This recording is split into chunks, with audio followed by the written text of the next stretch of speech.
नमस्कार दोस्तों, जय हिंद। स्वागत है आप सभी का यूपी रेगुलर क्लासेस के इस ऑनलाइन प्लेटफॉर्म पे।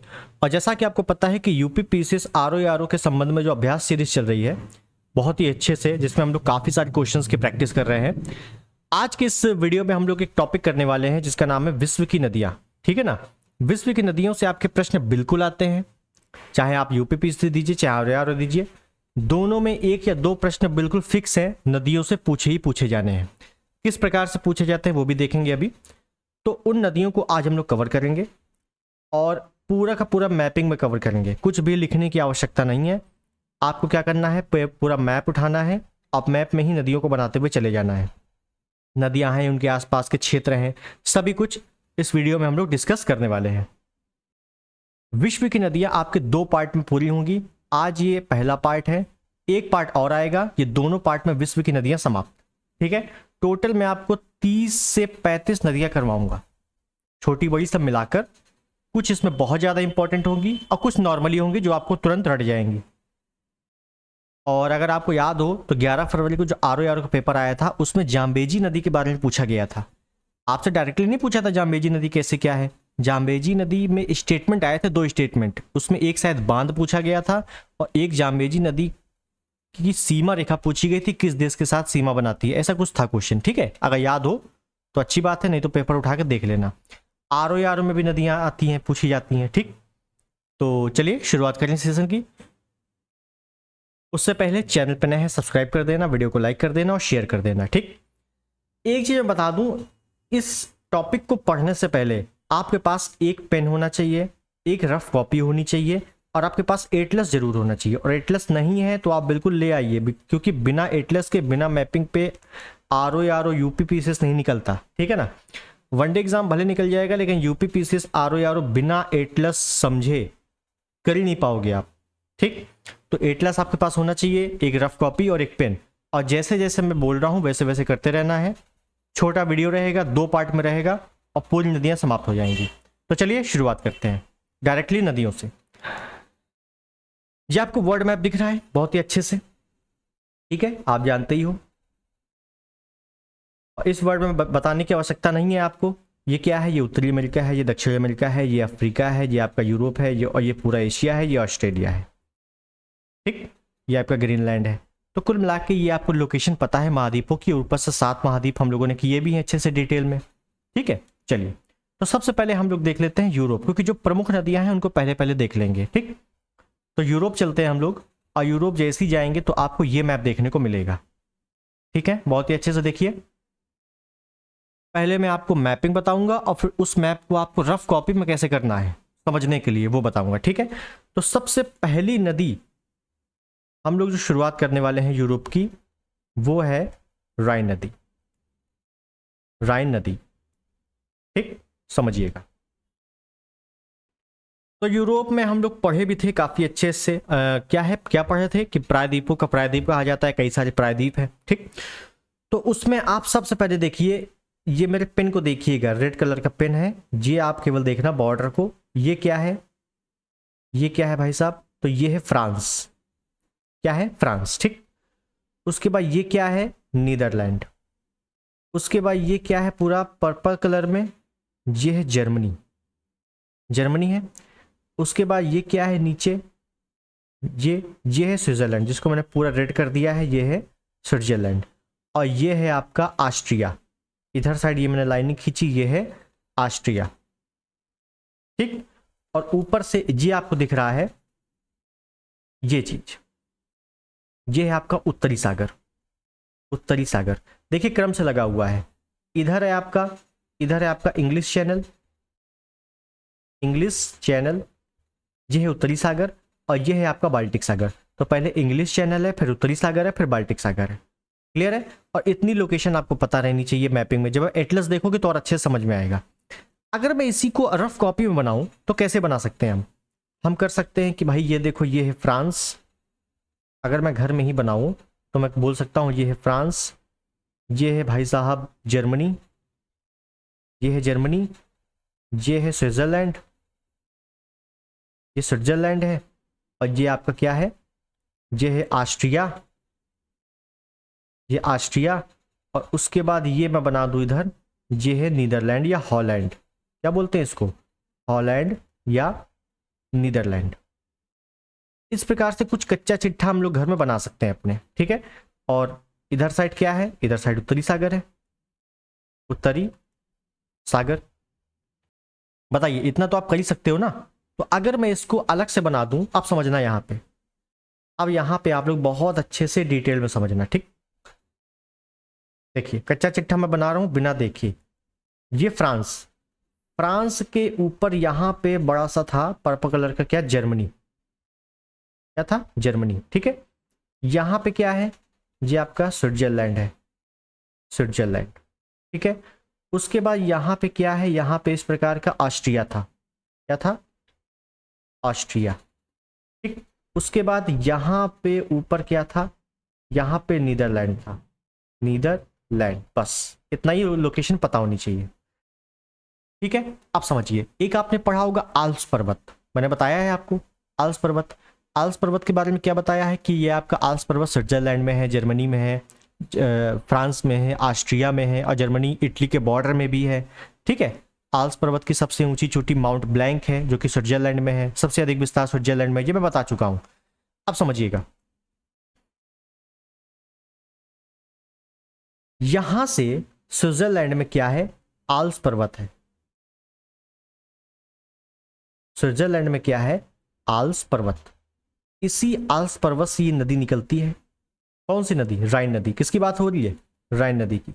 इसी आल्प्स पर्वत से राइन नदी निकलती है, और राइन नदी निकलने के बाद, इसी आल्प्स पर्वत से निकलती है, निकलने के बाद ये जाती है ऑस्ट्रिया और स्विट्जरलैंड के बॉर्डर पे, ऑस्ट्रिया स्विट्जरलैंड के बॉर्डर पे जाती है, फिर उसके बाद स्विट्जरलैंड जर्मनी के बॉर्डर पे जाती है, फिर उसके बाद फ्रांस और जर्मनी के बॉर्डर पे जाती है, फिर उसके बाद जर्मनी में चली जाती है, समझिएगा, जर्मनी में चली जाती है, ठीक है, जर्मनी में चली जाती है। जर्मनी में जाने के बाद नीदरलैंड या हॉलैंड में चली जाती है, और उसके बाद उत्तरी सागर में गिर जाती है, उत्तरी सागर में गिर जाती है। बताइए, है सिंपल।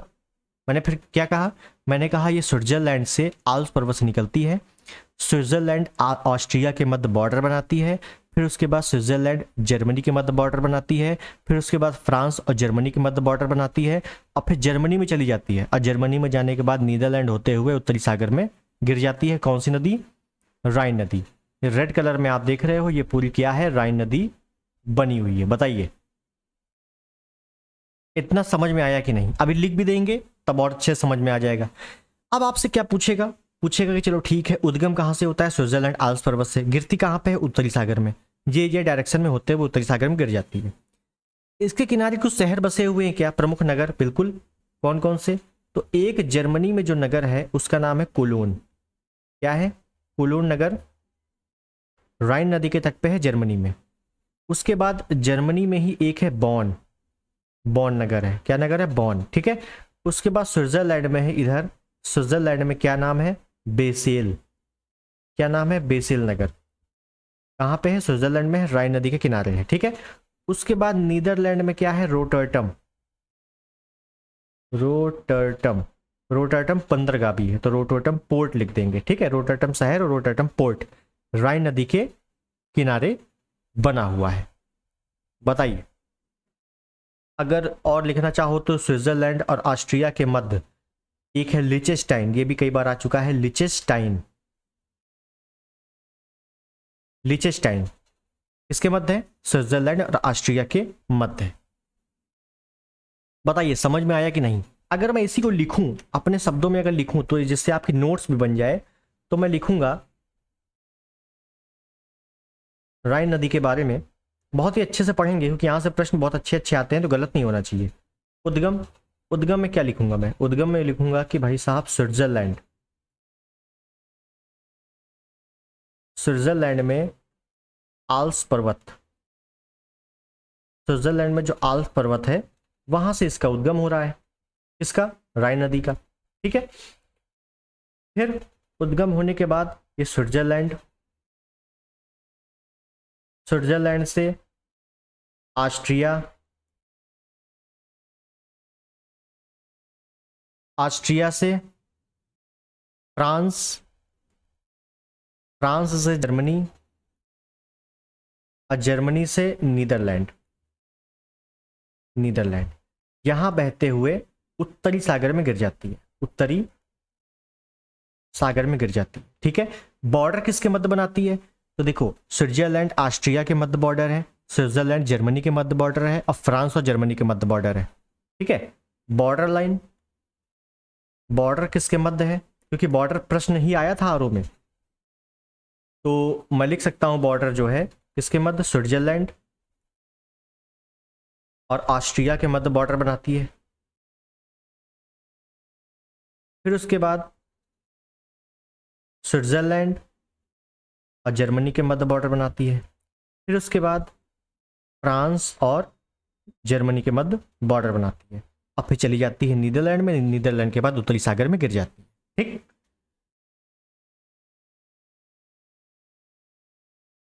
विश्व की सबसे व्यस्ततम नदी है, राइन नदी विश्व की सबसे व्यस्ततम नदी है। अपने मार्ग में, ऐसे भी लिख सकते हैं कि अपने मार्ग में भ्रंश घाटी का निर्माण करती है। भ्रंश घाटी का क्या करती है? निर्माण करती है। रूर नदी, रूर नदी या कोयला ढोने वाली नदी भी कहा जाता है, कोयला ढोने वाली नदी, क्योंकि रूर प्रदेश कहाँ पे है? जर्मनी में ही है। जैसे भारत का रूर नदी, दामोदर नदी को कहते हैं कोयला ढोने वाली नदी, छोटा नागपुर पठार से निकलती है, और वहीं से बिटुमिनस कोयले का भंडार भी है। ठीक है, तो रूर नदी या कोयला ढोने वाली नदी भी कहा जाता है इसको, इसको राइन नदी को। अब प्रमुख जो नगर बसे हुए हैं, इंपॉर्टेंट, क्या प्रमुख नगर बसे हुए हैं राइन नदी के तट पे, यहां से प्रश्न अच्छे अच्छे पूछे जाते हैं, क्योंकि अगर अच्छा एग्जाम दे रहे हो तो यहां से प्रश्न आएंगे। कैसे कैसे प्रमुख नगर बसे हैं? तो भाई साहब, स्विट्जरलैंड में भी नगर है, स्विट्जरलैंड में भी नगर बसा हुआ है। ठीक है, और जर्मनी में नगर बसा हुआ है, हॉलैंड या नीदरलैंड में नगर बसा हुआ है। प्रमुख जो पूछे गए हैं अभी तक वही करवा रहा हूँ। ठीक, स्विट्जरलैंड में जो नगर है उसका नाम है बेसेल। जर्मनी में कोलोन, कोलोन है, बॉन है, एक डसेलडॉर्फ भी है, वहाँ से पूछा नहीं जाता है, ये दोनों काफ़ी इंपॉर्टेंट है। और हॉलैंड में रोटरडम है, रोटरडम, ठीक है ना, रोटरडम। तो ये प्रमुख नगर बसे हुए हैं किसके तट पर? राइन नदी के तट पे। तो भाई साहब, राइन नदी के बारे में पूरी चीज़ें हो गई, हम लोगों ने पूरी चीज़ें मैप में ही कवर कर ली। ये आपका मैप इंपॉर्टेंट है। आप क्या करोगे? मैप उठाओगे और कॉपी उठाओगे, कॉपी में इस प्रकार का मैप बनाओगे, बस 2-3 बार बना लोगे, रट जाएगा, कोई बड़ी चीज़ नहीं है। ठीक है, राइन नदी हो गया। आगे चलते हैं अगले प्रश्न में। प्रश्न में क्या? अगली नदी पे। तो अगली नदी के बारे में जो हम लोग देख रहे हैं वो है आपकी बहुत ही प्रसिद्ध नदी, जिसका नाम है डेन्यूब नदी, क्योंकि यहां से भी प्रश्न अच्छे अच्छे बनते हैं, और डेन्यूब नदी अक्सर लोग समझ नहीं पाते हैं, है ना। तो आज अच्छे से समझ में आ जाएगा डेन्यूब नदी के बारे में। अब अच्छे से देखो पहले मेरे पेन को, ये रेड कलर का पेन है, सॉरी ये रेड कलर का पेन है, रेड कलर के पेन को देखो। ठीक है, तो सबसे पहले मैं इधर देख रहा हूं, ये क्या है? पर्पल कलर में जर्मनी है। अच्छे से देखिए आप लोग, जर्मनी है। जर्मनी के नीचे आप देख रहे हो ये है ऑस्ट्रिया, जर्मनी के नीचे में क्या बना दिया? ऑस्ट्रिया। उसके ऊपर ये पर्पल कलर का देख रहे हो ये है स्लोवाकिया, क्या है? स्लोवाकिया। उसके नीचे आप ये येलो, लाइट येलो में देख रहे हो ये है हंगरी, क्या है? हंगरी। ठीक है, उसके नीचे आप ये देख रहे हो, मैंने इसको पूरा ही रेड कर दिया है, ये है कोस्टारिका, सॉरी क्रोएशिया, क्या है? क्रोएशिया। तो ये है आपका क्रोएशिया, ये आप देखिए। उसके नीचे ये आप देख रहे हो ये है सर्बिया, सर्बिया। उसके बगल में, सर्बिया के बगल में ये पर्पल फिर कलर का देख रहे हो ये है बुल्गारिया, और उसके बाद ये है आपका रोमानिया, ये है क्या? रोमानिया। अभी फिर कच्चा चिट्ठा बनाएंगे, पूरा समझ में आ जाने वाला है। ये क्या है? ये है आपका काला सागर, क्या है? काला सागर। इधर साइड क्या है? ये आपका क्या है? काला सागर है। ठीक है, तो इतनी चीजें आपको समझ में आ गई होंगी। नहीं, बिल्कुल समझ में नहीं आई होंगी। अब इतना ही मैप मैं आपको कच्चा चिट्ठा बना के बताता हूं, फिर उसके बाद देखेंगे। तो पहले मैं फिर बता दूं इसी में, इसी में फिर बता दूं क्या है कि ये है आपका जर्मनी है, फिर ये ऑस्ट्रिया है, ऑस्ट्रिया के बगल में स्लोवाकिया है, नीचे हंगरी है, और हंगरी के नीचे 4 प्रमुख देश हैं, जैसे एक है आपका क्रोएशिया, फिर सर्बिया, फिर बुल्गारिया और फिर रोमानिया, और उसके बगल में काला सागर। ठीक, अब समझिए इसको अलग से मैप पे अगर बनाएंगे तो कैसे बनेगा। देखिए आपको भी इसी प्रकार से रफ कॉपी में बनाना है। ठीक है, तो पहले मैंने ऐसे कुछ बना दिया है, कच्चा चिट्ठा बनाना है, कुछ भी उसमें कलाकारी करने की आवश्यकता नहीं है, केवल समझना है। ये मैंने बना दिया जर्मनी है, जर्मनी के बगल में मैंने कह दिया भाई साहब ये है ऑस्ट्रिया। क्या है? ऑस्ट्रिया।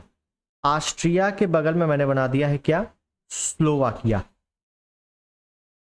क्या बना दिया है मैंने? स्लोवाकिया। स्लोवाकिया के नीचे ही क्या है? इधर इस प्रकार से क्या है? हंगरी। क्या है? हंगरी। ठीक है, और हंगरी के नीचे कुछ इस प्रकार से ये है आपका क्रोएशिया। क्रोएशिया। क्रोएशिया के बगल में ही इस प्रकार से है आपका सर्बिया। क्रोएशिया के बगल में क्या है? सर्बिया। सर्बिया के बगल में इस प्रकार से ये बड़ा सा बना हुआ है बुल्गारिया। बुल्गारिया।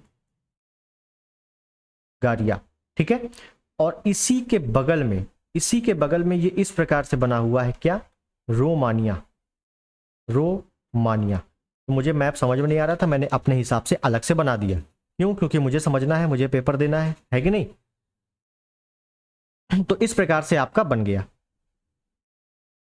इधर साइड क्या है? इधर साइड क्या है? इधर साइड है आपका काला सागर। काला सागर या ब्लैक सी। क्लियर है? बताइए, यहां तक कोई समस्या नहीं होनी चाहिए। मैंने मैप देखा, मैप को देखते ही मुझे मैप समझ में नहीं आया तो मैंने अपने हिसाब से रफ कॉपी में इस प्रकार से बना लिया। हम लोग देख क्या रहे हैं? हम लोग देख रहे हैं डेन्यूब नदी। ठीक है, देखिए अब समझिए।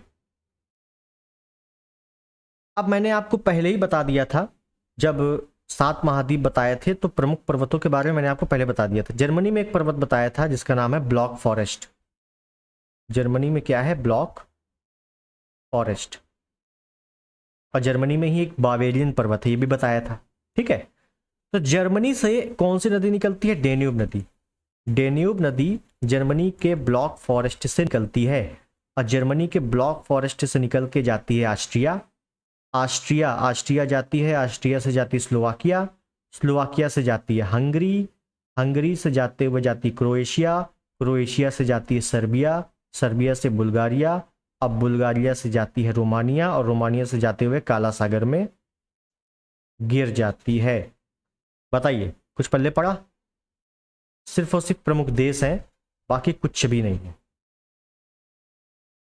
ये इस प्रकार से काला सागर में गिर जाती है। समझिए, जर्मनी से उद्गम हुआ ब्लॉक फॉरेस्ट से, जर्मनी से ऑस्ट्रिया गई, ऑस्ट्रिया से स्लोवाकिया होते हुए स्लोवाकिया से नीचे हंगरी, और हंगरी से नीचे, हंगरी से लगे हुए मैंने 4 देश बताए हैं तो चारों को क्रम से लगा देना है। Croatia, Serbia, Bulgaria, Romania. तो क्रोएशिया से होते हुए सर्बिया, सर्बिया से होते हुए बुल्गारिया, बुल्गारिया से होते हुए रोमानिया, रोमानिया से होते हुए आगे काला सागर में गिर जाती है। जैसे इसी में देखेंगे, अगर इसी में देखेंगे तो ये है जर्मनी, जर्मनी के ब्लॉक फॉरेस्ट से निकली, जर्मनी के ब्लॉक फॉरेस्ट से निकली तो ये ऑस्ट्रिया, ऑस्ट्रिया से स्लोवाकिया, स्लोवाकिया से हंगरी, हंगरी से क्रोएशिया, क्रोएशिया से सर्बिया, सर्बिया से बुल्गारिया, बुल्गारिया से रोमानिया होते हुए काला सागर में गिर गई। बस वही चीज मैंने अपने अलग से अपने अनुसार बना ली है क्योंकि मुझे समझना है। ठीक है, बताइए इतना समझ में आ गया? अब समझिए, अब इंपॉर्टेंट ये है कि ये Germany, Austria, Slovakia, Hungary, Croatia, Serbia, Bulgaria, Romania 8 देशों से होकर गुजरती है। सर्वाधिक देशों से गुजरने वाली नदी यही है, 8 देशों से, और इन 8 देशों में 5 की राजधानी इसके तट पे स्थित है। 5 की राजधानियों से होकर गुजरती है। वो राजधानियां कौन सी हैं? इंपॉर्टेंट समझिएगा।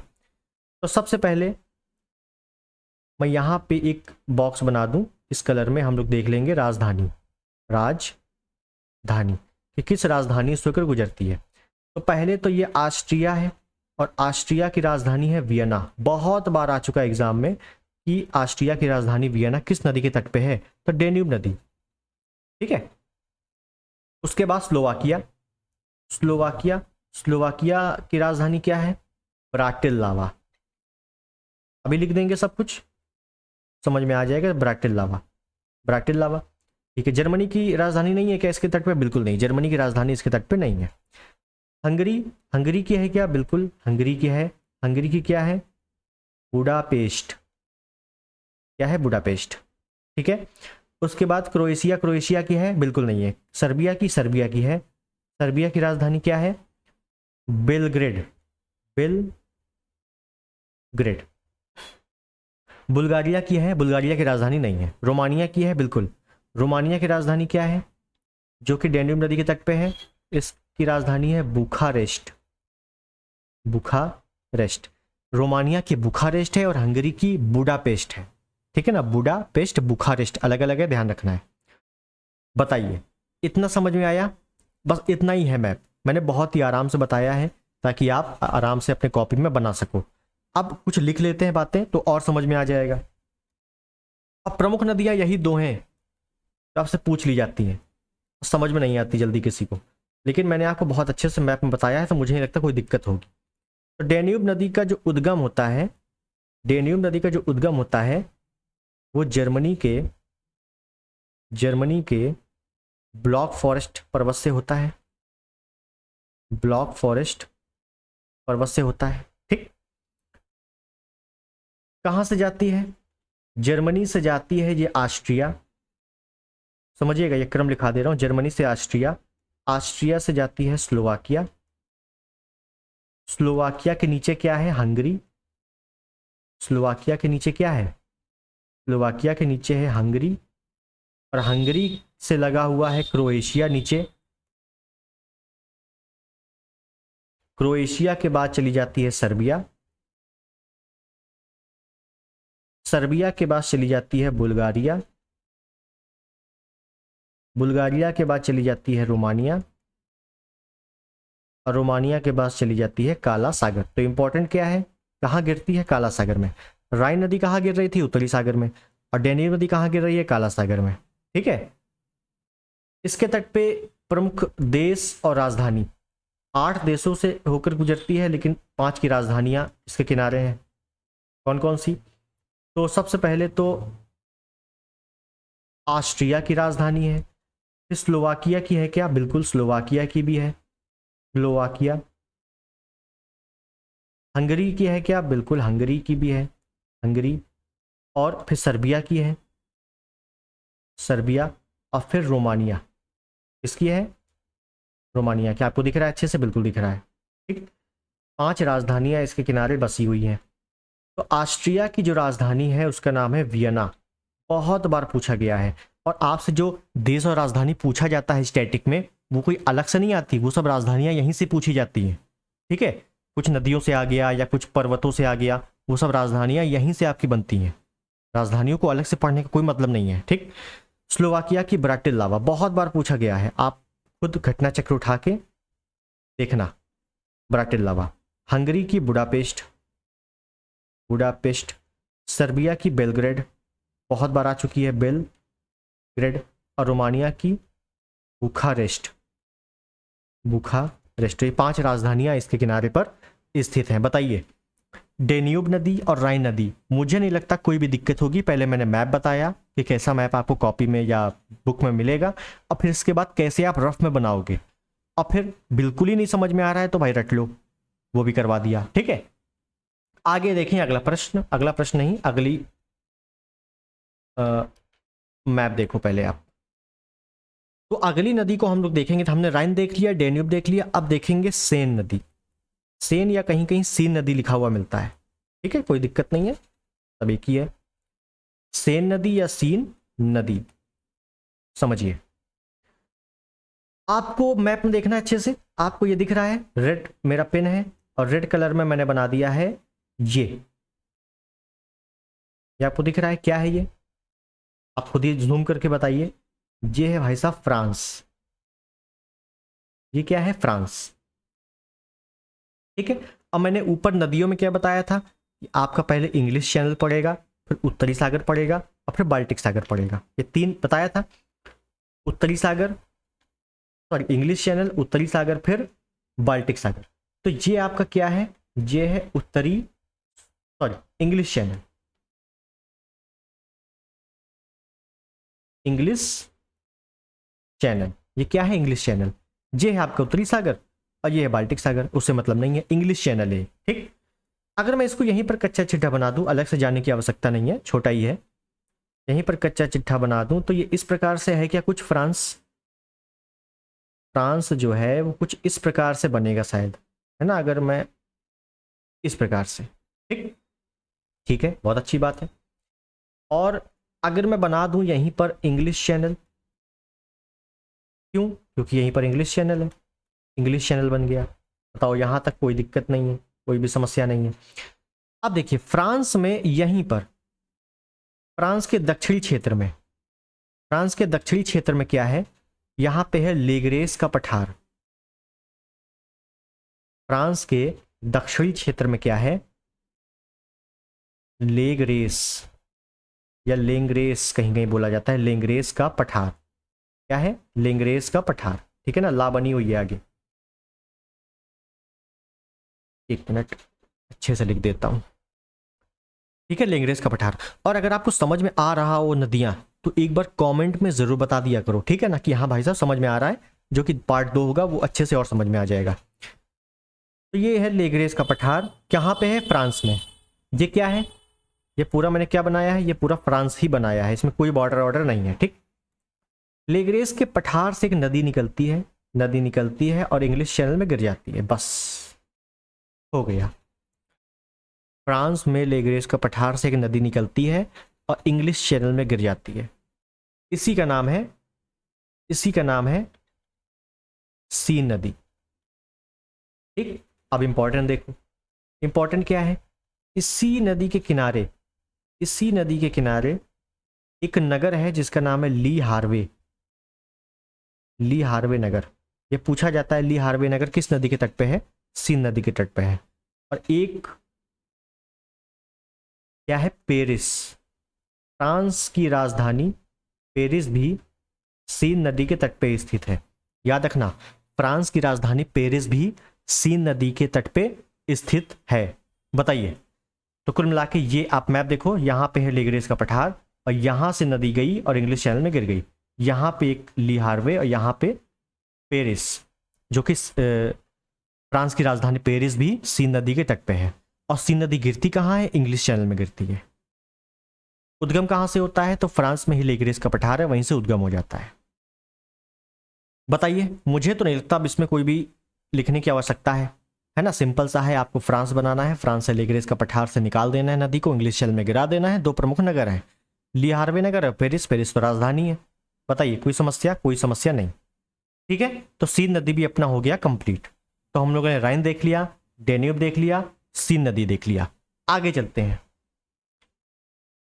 आगे चलते हैं तो हम लोग और कुछ नदियों के बारे में देखें। और अब नदियों के बारे में देखेंगे तो एक नदी है प्रमुख, टेम्स नदी, जो मुझे याद आ रहा है, टेम्स नदी। ठीक है ना, टेम्स नदी, टेम्स नदी के बारे में देख लेते हैं। यहीं पर देख लेंगे, छोटी छोटी नदियां हैं ये। आप पेन देखोगे पहले, रेड कलर का पेन देखोगे जी। आप देख रहे हो ये क्या है? ऊपर मेरा रेड पेन आप देख रहे हो, ये क्या है? ये है भाई साहब यूके, यूनाइटेड किंगडम। क्या है? यूके। ठीक,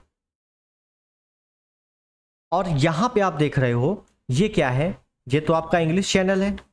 और ये क्या है? ये आपका उत्तरी सागर है। ये क्या है? ये आपका उत्तरी सागर है। ठीक है, उत्तरी सागर। अगर मैं इसी को यहीं बना दूं कच्चा चिट्ठा, मुझे मैप में अगर समझ में नहीं आ रहा है तो मैं यहीं पर अगर बना दूं तो इस प्रकार से बनेगा।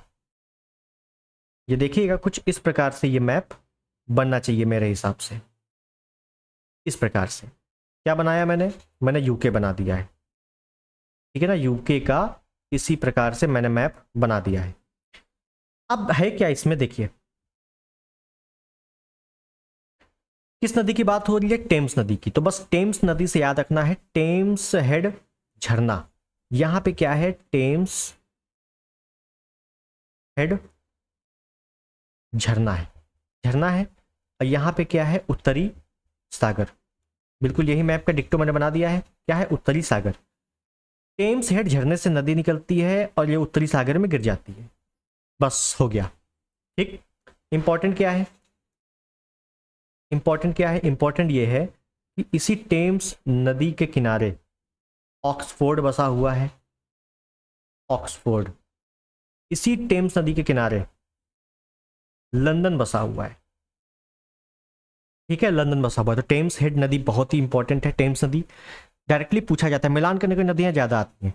टेम्स हेड झरने से निकलती है और पूर्वी क्षेत्र में होते हुए उत्तरी सागर में गिर जाती है। टेम्स नदी पर ही ऑक्सफोर्ड और लंदन शहर बसे हुए हैं। बताइए, समझ में आ गया? अच्छा, यूके कैसे बना है? अगर आपसे पूछ ले कि यूके कैसे बना है, यूके कैसे बना, तो आप बताओगे पहले बना है ग्रेट ब्रिटेन। समझिएगा, यहीं पर कभी कभी पूछ लिया जाता है ग्रेट ब्रिटेन।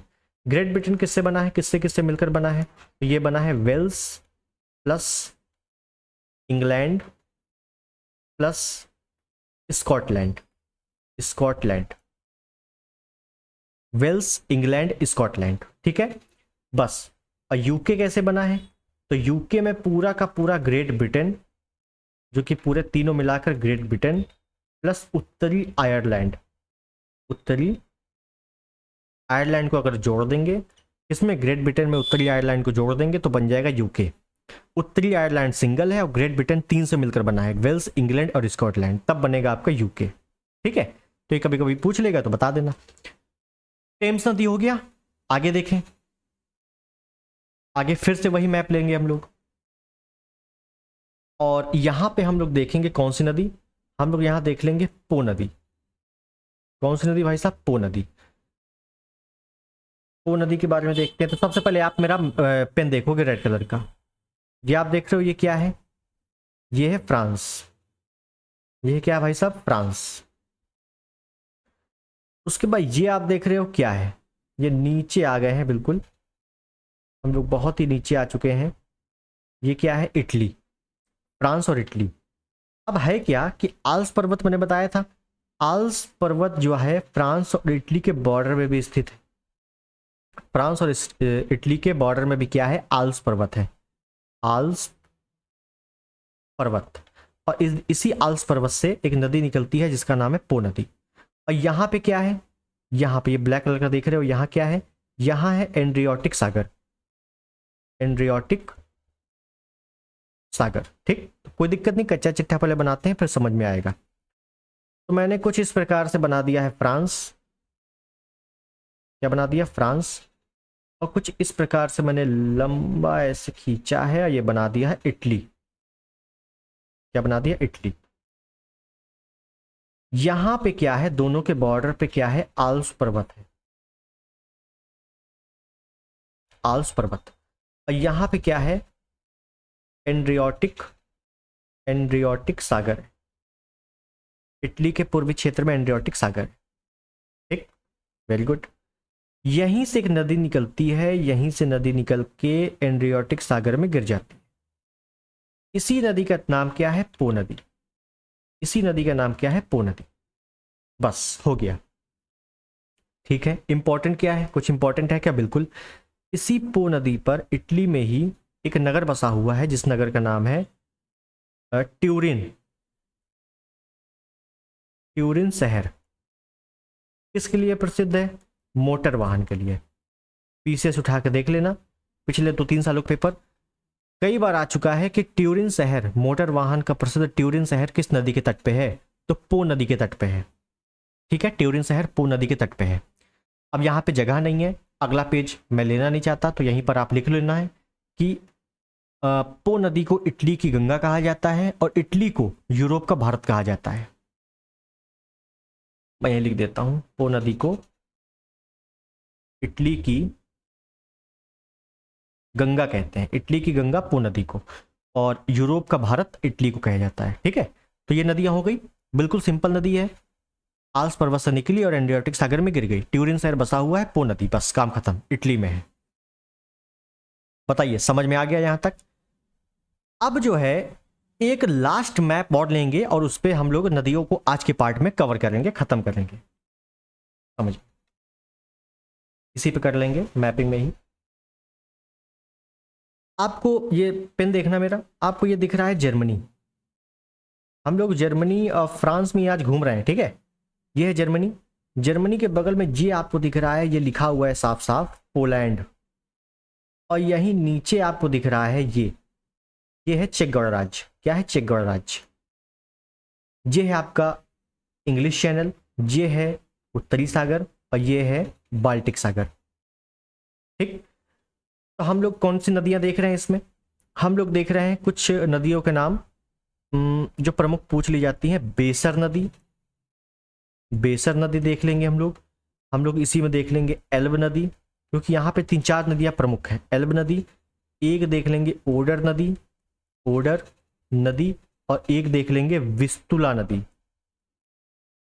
विस्तुला नदी बहुत ही छोटी नदियां हैं लेकिन इंपॉर्टेंट बहुत है। 4 नदियों को बस इसी मैप में देखेंगे। मैप का कच्चा चिट्ठा बना दें पहले, कुछ कच्चा चिट्ठा नहीं है, बस इस प्रकार से। ये है जर्मनी, ये है पोलैंड और ये है चेक गणराज्य। चेक गणराज्य, बताइए। और अगर ऊपर बना दें तो ये है उत्तरी सागर, इधर है उत्तरी सागर, और थोड़ा इधर चले जाएंगे तो हमें बाल्टिक सागर मिल जाएगा। बाल्टिक सागर, बताइए। ये है उत्तरी सागर और ये है बाल्टिक सागर। कोई कंफ्यूजन तो है नहीं, लेकिन इसको अलग मैप में देखेंगे। ठीक, देखिए मैं यहां बना देता हूं साफ सुथरा बड़ा।